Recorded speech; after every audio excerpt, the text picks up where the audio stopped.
नमस्कार, सुप्रभात. मी श्वेता. तुम्ही पाहताय न्यूज 18 लोकमत बुलेटिन मध्ये तुमचं स्वागत. पुढच्या अर्ध्या तासात आपण बातम्यांचा वेगवान आढावा घेणार आहोत स्पीड न्यूज मध्ये.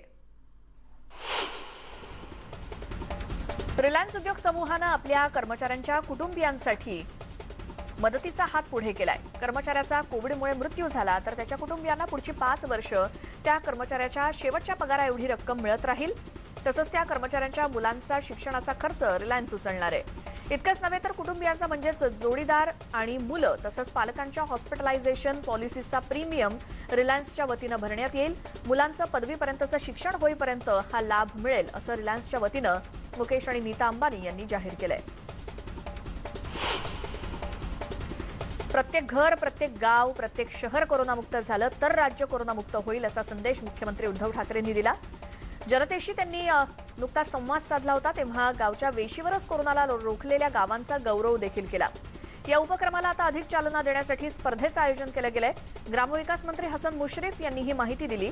ग्रामीण भागातील कोरोनामुक्तीच्या कामाला प्रोत्साहन मिळावं यासाठी ही स्पर्धा आयोजित करण्यात आली आहे. मिरज शासकीय कोविड हॉस्पिटलमधील ऑक्सिजन प्लांटला गळती लागल्याची घटना घडली. 6 किलोलीटर क्षमतेचा हा ऑक्सिजन प्लांट असून दुसरा प्लांट असल्यानं रुग्णसेवेवरती त्याचा सुदैवानं काही परिणाम झालेला नाही.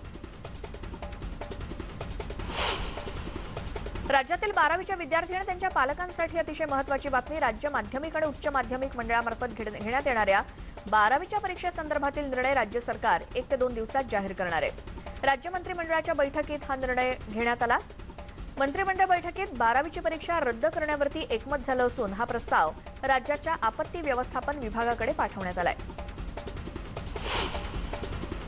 सीबीएसईच्या धर्तीवर इतर बोर्डाच्या 12वीच्या परीक्षा देखील रद्द करण्याचा निर्णय केंद्र सरकारनं तत्काळ घ्यावा अशी मागणी पालकांनी केली आहे. काल पंतप्रधान मोदींनी सीबीएसईच्या परीक्षा रद्द झाल्याचं घोषित केल्यानंतर विशेष करून एचएससी बोर्डाच्या पालक आणि विद्यार्थ्यांनी सुद्धा परीक्षा रद्द करण्याची मागणी जोरदार केली आहे. शिक्षण ऑनलाईन मग फी सुद्धा अर्धीच घ्या अशी मागणी अंबरनाथमधल्या पालकांनी केली.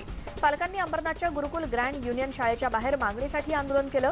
दरम्यान पालकांना फी भरण्यासाठी पुरेसा वेळ दिला असल्याची भूमिका शाळा प्रशासनानं घेतली आहे. पालक गमावलेल्यांना अर्थसहाय्य मिळणार असून ऊसतोड कामगारांच्या मुलांसाठी नवी योजना सरकारनं आणली आहे. एक पालक गमावलेल्यांसाठी बालसंगोपन योजनेचा लाभ देण्यात येईल. कोरोना संसर्गामुळे दोन्ही पालक गमावलेल्या बालकांना अर्थसहाय्य मिळणार आहे. भाजपला ओबीसी आरक्षण नको असा गंभीर आरोप नाना पटोलेंनी केलाय. ओबीसी आरक्षणावरून आरोप प्रत्यारोप होताना पाहायला मिळत आहे. आरक्षणावरून आरोपांची मालिका सुरूच आहे. नागपूर जिल्हा परिषद ओबीसी आरक्षणाच्या बाबतीत भाजप हायकोर्टात गेल्यानं ओबीसी आरक्षण धोक्यात आलं असा घणाघात नाना पटोलेंनी केला. तर भाजपला ओबीसी आरक्षण नको असल्याचं पटोलेंचं म्हणणं आहे. मातोश्रीनं आमच्यासाठी दरवाजे बंद केलेत परंतु आम्ही मातोश्रीवर जाणं बंद केलं नाही असं वक्तव्य विरोधी पक्षनेते देवेंद्र फडणवीसांनी केलं. ते नांदेडमध्ये बोलत होते.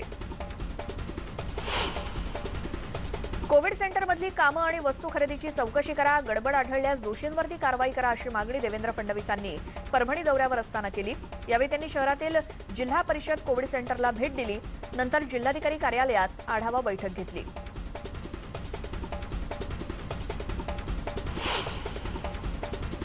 किल्ले रायगडाच्या पायथ्याशी असलेल्या पाचाड गावात ग्रामस्थ आणि ग्रामपंचायतीनं टाळेबंदी लावली आहे. गावात कोरोनाचे रुग्ण वाढतायत आणि त्यामुळे ग्रामस्थांनी हा निर्णय घेतलाय. मात्र 6 जूनला शिवराज्याभिषेक दिन सोहळा होणार आहे.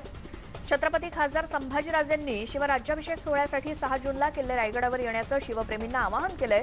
त्यामुळे पाचाड गावातील टाळेबंदीचा वादाचा मुद्दा ठरणार आहे. खासदार छत्रपती संभाजीराजे यांनी राज्य सरकार आणि केंद्र सरकारला 6 जूनचा अल्टिमेटम दिलाय. शिवाय येत्या शिवराज्याभिषेक सोहळ्यात आपण आपली भूमिका जाहीर करणार असल्याचं म्हटलंय. त्या पार्श्वभूमीवर राज्यभरातून मराठा बांधव रायगडावर कूच करण्याची तयारी करतायत. नाशिकमधून 500 पेक्षा जास्त वाहनं रायगडाच्या दिशेनं रवाना होणार आहेत.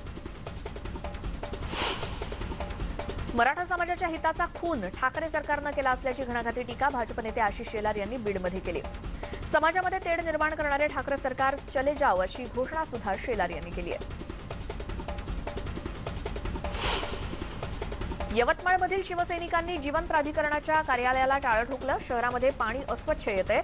पाणीही काही दिवसाआड सोडलं जात आहे याची तक्रार अनेकदा करण्यात आली, मात्र त्याची दखल घेण्यात आली नाही. त्यामुळे संतप्त शिवसैनिकांनी जीवन प्राधिकरणाच्या कार्यालयाला टाळं ठोकलं.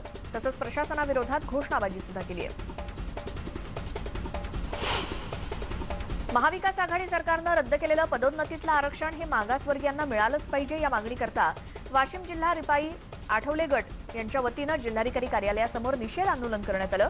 यावेळी रिपाईच्या कार्यकर्त्यांनी महाविकास आघाडी सरकार विरोधात जोरदार घोषणा देत निषेध नोंदवला.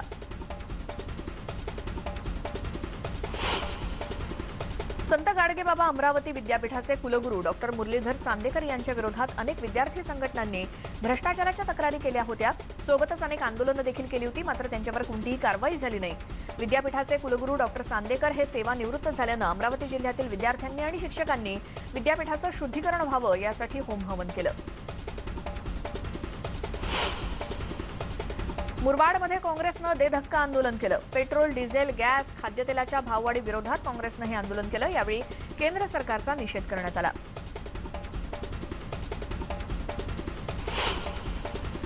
कोरोना रुग्णांची वाढती संख्या लक्षात घेता प्रशासनानं खासगी रुग्णालयांना कोरोना रुग्णावर उपचार करण्यासाठी परवानगी दिली. मात्र काही खासगी रुग्णालयांनी रुग्णांची अक्षरशः लूट केली आहे. रुग्णांकडून अव्वाच्या सव्वा दरानं बिलाची आकारणी करण्यात आली. अशा अनेक तक्रारी यवतमाळ जिल्हा प्रशासनाकडे आल्या आहेत. मात्र दुसरीकडे काही रुग्णालयं कोरोनाच्या काळात प्रामाणिकपणे काम करतायत आणि बिलांची आकारणी करत असताना शासनाच्या दरपत्रकांचं तंतोतंत पालन करतायत. परंतु काल शासनानं घेतलेल्या दराच्या निर्णयाबाबत त्यांनी नाराजी व्यक्त केली. वर्गीकरण करताना शासनानं विचार करावा असं डॉक्टरांचं मत आहे. बीड जिल्हा रुग्णालय प्रशासनाचा हलगर्जीपणा पुन्हा एकदा चव्हाट्यावर आलाय. कोरोनाबाधित रुग्णाचा उपचाराअभावी मृत्यू झाला असून इतर रुग्णांसह नातेवाईकांच्या आरोग्याला धोका निर्माण झालाय. हा धक्कादायक प्रकार बीडच्या स्थलांतरित जिल्हा रुग्णालय या भागातला आहे. अमोल आमटे असं मृत्यू झालेल्या तरुणाचं नाव आहे. अमोलनं 27 मे रोजी विष प्राशन केलं होतं. त्यामुळे त्याला कोविड पॉझिटिव्ह रुग्ण नसलेल्या स्थलांतरित जिल्हा रुग्णालयात दाखल करण्यात आलं होतं. दरम्यान 28 तारखेला अमोलची कोविड टेस्ट करण्यात आली होती. त्यानंतर 30 तारखेला टेस्टचा रिपोर्ट पॉझिटिव्ह आलाय. उस्मानाबादमध्ये 4 खासगी रुग्णालयांना नोटीस बजावण्यात आली आहे. जिल्हाधिकारी कौस्तुभ दिवेगावकर यांनी ही नोटीस काढली. रुग्णाकडून 16 लाख रुपये अतिरिक्त घेतलेली रक्कम परत करण्यासाठी आदेश देण्यात आले. Sahyadri hospital, Jawale hospital, Navodaya hospital, निरामय हॉस्पिटल या 4 रुग्णालयांना नोटीस बजावण्यात आली आहे. राज्यामध्ये कोरोनाच्या आकडेवारीत मोठी घट झाली आहे. दिवसभरात 15,169 नव्या रुग्णांची नोंद झाली तर 29,270 रुग्ण बरे होऊन घरी गेलेत. राज्यात सध्या 2,16,000 ऍक्टिव्ह रुग्ण आहेत आणि दिवसभरात 285 रुग्णांचा मृत्यू झाला. आज मुंबईमध्ये लसीकरण बंद राहणार आहे. महापालिका केंद्रावर लसीकरण बंद राहणार असल्याची माहिती देण्यात आली आहे. लसीचा साठा उपलब्ध नसल्यानं लसीकरण बंद ठेवण्याचा निर्णय महानगरपालिकेने घेतलाय. मुंबई महानगरपालिकेला 1 कोटी लसींचे डोसेस देण्यासाठी 9 कंपन्यांनी प्रस्ताव दिलाय. सध्या या कंपन्यांच्या प्रस्तावातील कागदपत्रांची तपासणी करण्याचं काम सुरू आहे. त्यानंतरच कोणत्या कंपनीला लस पुरवण्यासंदर्भात कॉन्ट्रॅक्ट दिलं जावं याविषयी निर्णय घेतला जाईल. आणि कोरोनाच्या 3ऱ्या लाटेसंबंधी चर्चा होत असताना मुंबई महानगरपालिका जास्तीत जास्त मुंबईकरांचं लसीकरण करण्याचं लक्ष ठेवून आहे. त्यामुळे 1 कोटी लसींचा पुरवठा करण्यासंबंधी गेल्याच महिन्यात ग्लोबल टेंडर काढण्यात आलं होतं आणि 1 जूनपर्यंतच निविदा भरण्याची अंतिम तारीख होती. या 9 कंपन्यांनी लस पुरवण्याचा प्रस्ताव दिल्यामुळे कार्यालयीन प्रक्रियेनंतर लवकरच एका कंपनीला कॉन्ट्रॅक्ट दिलं जाईल. ग्लोबल टेंडरचा बार फुसका ठरला असल्याची टीका प्रवीण दरेकरांनी केली. 1.5 महिन्यापूर्वी परवानगी देऊन सुद्धा राज्य सरकार आणि महापालिका लस खरेदी करू शकली नाही. केंद्र सरकारनं सर्व लसी मोफत पुरवल्या, मात्र घोषणा सम्राट सरकारनं नियोजन न करता मोफत लसीकरणाची घोषणा केल्यामुळे महाराष्ट्रात लसीकरणाचा फज्जा उडाल्याचं दरेकर म्हणाले. कालच मुंबई महानगरपालिकेला लस मिळणं कठीण असल्याचं वक्तव्य हे मुंबईच्या महापौर किशोरी पेडणेकर यांनी केलं होतं. कल्याण डोंबिवली महानगरपालिकेनं लस विकत घेण्यासाठी काढलेल्या टेंडरला कोणीही प्रतिसाद दिला नाही. 15 दिवसांपूर्वी केडीएमसीनं 2 लाख लसींकरता टेंडर मागवलं होतं. बुधवारी 15 दिवसांची मुदत संपली तरीही कोणी प्रतिसाद दिला नसल्यानं केडीएमसी आता पुढचं पाऊल काय उचलणार याकडे नागरिकांचं लक्ष आहे. देशातील सर्व राज्य सरकारांनी आपला मोर्चा आता लसीकरणाकडे वळवलाय. लसीकरणाला वेग देण्यासाठी भारत सरकारनं मोठं पाऊल उचललंय. भारतात लसींचा तुटवडा निर्माण झाल्यानं केंद्रानं अनेक देशांकडे लसींची मागणी केली. आता थेट परदेशातून लसी आयात करण्यात येणार असल्याची शक्यता आहे. रशियाच्या स्पुटनिक व्ही या लसीला सुद्धा भारत सरकारनं मंजुरी दिली आहे. तसंच लसींच्या आयातीसाठी फायझर सारख्या कंपनीशी चर्चा सुरू असल्याचं सरकारकडून सांगण्यात आलंय. या व्यतिरिक्त जॉन्सन अँड जॉन्सन आणि मॉडर्ना यांच्याशी देखील चर्चा झाल्याचं बोललं जात आहे. शासनानं निश्चित केलेल्या बिलापेक्षा रुग्णाच्या नातेवाईकांकडून अवास्तव बिल घेतल्याप्रकरणी गुन्हे दाखल असलेले चाकण क्रिटिकेअर हॉस्पिटलचे संचालक डॉक्टर राजेश घाटकर यांच्या पत्नी डॉक्टर स्वाती घाटकर आणि इतर 2 डॉक्टर फरार झाले असल्यानं रुग्णालयात सध्या उपचार घेणाऱ्या रुग्णांची आबाळ होत असल्याची माहिती समोर आली आहे. त्यामुळे रुग्णांना उपचार मिळावेत म्हणून जिल्हा प्रशासन काही काळजी घेतंय का हे बघावं लागेल. परदेशी शिक्षणासाठी जाणाऱ्या विद्यार्थ्यांचं लसीकरण करण्यात येत आहे. कल्याण डोंबिवली महापालिकेची 2 विशेष लसीकरण मोहिमा त्यासाठी सुरू करण्यात आल्या आहेत. तसंच 2 डोसेसमधील अंतर देखील कमी करण्याची मागणी विद्यार्थ्यांनी केली आहे. आरोग्य सेवकांना कोरोनाची लागण होऊ नये आणि रुग्णांची गैरसोय होऊ नये या उद्देशानं रोबोटची व्यवस्था करण्यात आली होती. मात्र हे रोबोट आज धुळखात पडले असल्याचं समोर आलं. मुंबईतल्या या रोबोटवर मनसेनं आक्षेप घेतलाय. पुणे शहरात कोरोना चाचण्यांनी 25 लाखांचा टप्पा ओलांडला. पुण्यात कोरोनाचा प्रादुर्भाव कमी होण्यात अधिकाधिक चाचण्या हे देखील कारण आहे. सोमवारी 180 आणि मंगळवारी 384 कोरोनाबाधित रुग्ण आढळले. हे देखील दिलासादायकच आहे. दुसऱ्या लाटेत दैनंदिन कोरोनाबाधितांची संख्या 6000 पार पोहोचली होती. दुसरीकडे अनलॉकच्या दुसऱ्या दिवशी सुद्धा लोक बाहेर पडले. मात्र खोदून ठेवलेले रस्ते आणि पूर्वमोसमी पाऊस याचा फटका पुणेकरांना बसला. कर्जत ते लोणावळा घाटमार्गातील रेल्वे ट्रॅकवर बेशुद्ध पडलेल्या एका आदिवासी महिलेला पोलिसांनी जीवनदान दिल्याची घटना समोर आली आहे. कर्जत रेल्वे पोलिसांनी डोंगराळ भागातून 4 किलोमीटरची पायपीट करून या महिलेचा जीव वाचवला. ही घटना समोर आल्यानंतर पोलिसांचं कौतुक होत आहे. मुंबईतल्या प्रवेशद्वारावर 15 जूनपर्यंत नाकाबंदी करण्यात येणार आहे. त्यामुळे पश्चिम उपनगराकडे जाणाऱ्या नागरिकांना वाहतूक कोंडीचा फटका बसणार आहे. मुंबई शहरासाठी अशा नाकाबंदीची गरज असल्याचं पोलिसांनी म्हटलंय. तर कोणत्याही प्रकारची परवानगी नाही असं नागरिक विनाकारण मुंबईत शिरकाव करू पाहतायत.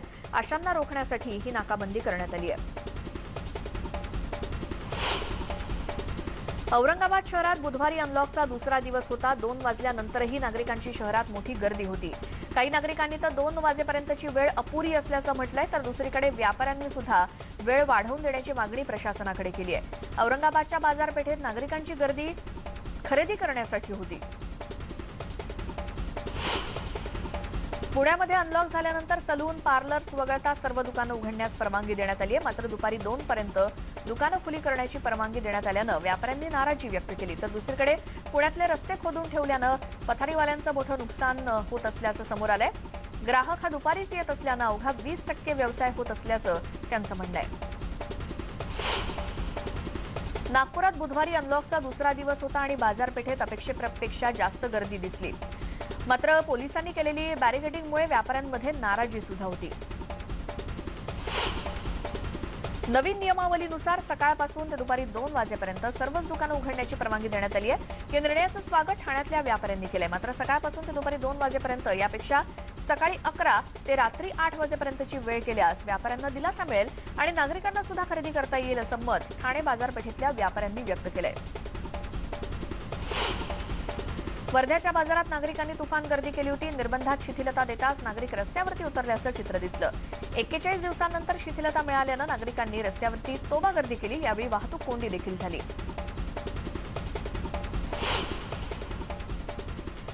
आणखी स्पीड न्यूज आपण पाहणार आहोतच. मात्र एका छोट्याशा ब्रेक नंतर पाहत राहा न्यूज 18 लोकमत.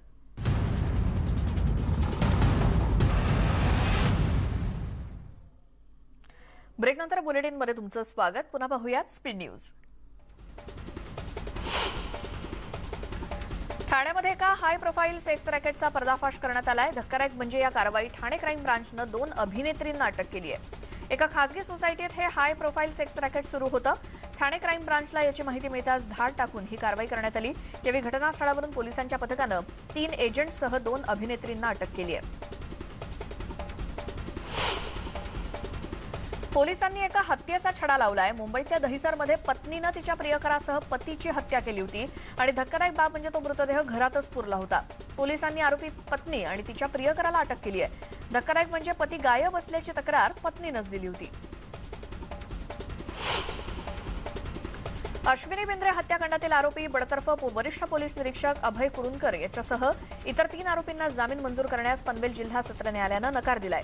सध्या कोरोनाचा काळ सुरू असल्यामुळे सुरक्षेच्या कारणास्तव आपल्याला जामीन मंजूर करावा अशी मागणी मुख्य आरोपी अभय कुरुंदकरनं पनवेल सत्र न्यायालयामध्ये केली होती। यावर झालेल्या सुनावणी दरम्यान सरकारी वकील प्रदीप घरत यांनी 4 आरोपींना जामीन मंजूर करण्यास तीव्र विरोध केला। पुणे जिल्ह्यातील इंदापूर परिसरात खुनाचा प्रयत्न, खंडणी मागणं, अवैध सावकारी, जबरी चोरी, घरफोडी आणि मारामारी असे विविध गंभीर गुन्ह्यांमुळे चर्चेत असलेल्या पवार टोळीवर पोलिसांनी मोका अंतर्गत कारवाई केली आहे। यात 5 अट्टल गुन्हेगार असून त्यांच्यावर एकूण 11 गंभीर स्वरूपाचे गुन्हे दाखल आहेत। त्यामुळे गुन्हेगारीचा बिमोड करण्यासाठी पोलिसांनी पवार टोळीवर मोका अंतर्गत कारवाई केली आहे। गोदावरी नदीपात्रात कपडे धुण्यासाठी गेलेल्या आई, मुलगी आणि पुतणीचा बुडून मृत्यू झाल्याची दुर्दैवी घटना बीड जिल्ह्यात गेवराई तालुक्यातल्या मिरगाव इथे घडली। पाण्यात बुडणाऱ्या पोटच्या मुलीला वाचवताना आई आणि चुलत बहिणीचे प्रयत्न अपुरे पडले। या तिघींचाही बुडून मृत्यू झालाय। रंजना भागवत गोडबोले, अर्चना गोडबोले आणि पुतणी शीतल हनुमान गोडबोले अशी बुडलेल्या तिघींची नावं आहेत। या घटनेमुळे हळहळ व्यक्त होतीये। कुटुंबावरती दुःखाचा डोंगर कोसळलाय। येत्या 24 तासात केरळात मान्सूनची शक्यता हवामान खात्यानं वर्तवली आहे। महाराष्ट्रात सुद्धा काही भागात पावसाच्या सरी बरसल्यात। पुणे, सातारा, अहमदनगर, बीडमध्ये पाऊस पडलाय तर विदर्भ आणि रत्नागिरीत सुद्धा पावसाचा अंदाज हवामान खात्यानं वर्तवलाय। बारामती शहर आणि परिसरात बुधवारी संध्याकाळी वादळी वाऱ्यासह पावसानं हजेरी लावली होती। तालुक्यातील गोजुबावी, उंडवडी, खराडेवाडी या जिराईत पट्ट्यातील गावांमध्ये मोठ्या प्रमाणात पाऊस झाल्यानं शेतात पाणी साचलं होतं आणि जून महिन्याच्या पहिल्याच आठवड्यात पावसानं हजेरी लावल्यानं शेतकऱ्यांनी समाधान व्यक्त केलंय। जळगाव जिल्ह्यातील मुक्ताईनगर तालुक्यात वादळी पावसामुळे केळी पिकांचं मोठ्या प्रमाणात नुकसान झालंय। याबाबत नुकतेच पाणी पुरवठा आणि स्वच्छता मंत्री गुलाबराव पाटील आणि विरोधी पक्षनेते देवेंद्र फडणवीस यांनी नुकसानग्रस्त भागाची पाहणी केली। मात्र या दरम्यान नुकसानग्रस्त शेतकऱ्यांचा पीक विमा प्रश्न ऐरणीवर आला असून त्यामुळे पीक विम्यासंदर्भात राजकारण तापू लागलंय। या स्पीड न्यूज पाहिल्यानंतर वेळ झाली आहे या बुलेटिनमध्ये इथेच थांबण्याची। मात्र जाता जाता एक महत्त्वाचं आवाहन ते म्हणजे राज्यामध्ये कोरोना रुग्णसंख्या जरी काही प्रमाणात कमी होत असली तरी देखील पूर्ण काही कमी झालेली नाहीये आणि त्यामुळे मास्क वापरणे हे अजूनही तितकंच महत्त्वाचं आहे। त्यामुळे मास्क वापरत असताना नाक आणि तोंड हे पूर्णपणे झाकलं जाईल याची देखील काळजी घ्यायची आहे आणि मास्क वापरा, सुरक्षित रहा। बातम्यांच्या प्रत्येक अपडेटसाठी पाहत राहा न्यूज 18 लोकमत।